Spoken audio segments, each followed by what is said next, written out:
ยลิ้นขี้ต้มเคยงมหอยกีน้องลืมแล้วดีความหาเคยอยู่บ้านนาเคยกินแกงหอยลาบก้อยหมดแดงแกงปลาบนขี่กินกับหอคาอยู่บ้านนาจำบ่ลืมอยู่หน้าป้าสมลิ้นต้มกับอายเห็ดควายสนควายกับน้องเมื่อยามฟ้าคึมเคยลอยลิ้นน้องปิ่งจับน้องน้องให้ยืนซึมอดีตความหาครั้งหนึ่งคิดครั้งหนึ่งเมื่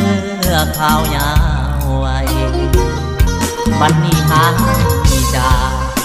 พัดพาไปคนละบอน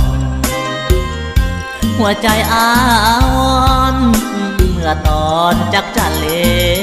ไลเดือน3 เดือน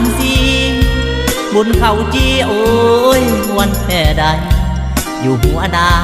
กะเว้าห้องให้อยากกลับไปบ้านนาของเฮา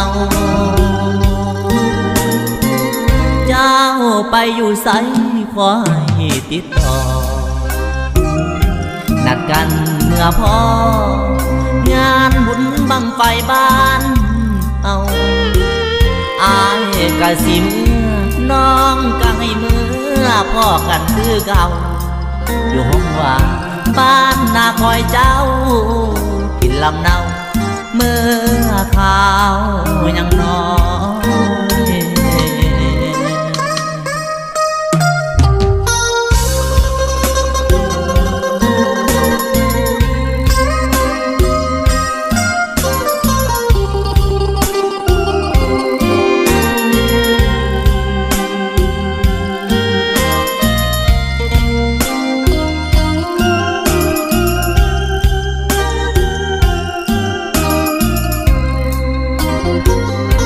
วันนี้หาจะพัดพาไปคนละบอนหัวใจอ้อนเมื่อตอนจักจันเลไลเดือน3 เดือน4บุญเข้าจีโอ้ยมวนแค่ใดอยู่หัวดากะเว้าห้องให้อยากกลับไปบ้านนาของเฮาเจ้าไปอยู่ไสขอให้ติดต่อ